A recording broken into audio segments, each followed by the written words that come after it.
I'm here to show you how simple it is to purchase Limits to Mercy. All you have to do is go to rickthedon.com, click albums, click the album itself, add the album to your cart. You click proceed to checkout.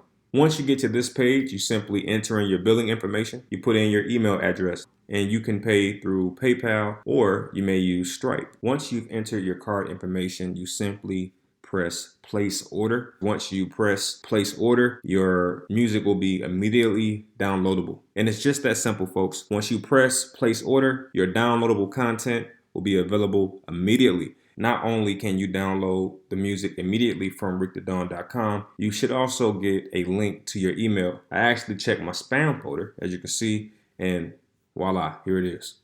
From this email, you can download the songs as many times as you need to. And before I go, I would like to thank everybody for supporting my venture. You supporting this means a lot to me, and I really appreciate it. God bless.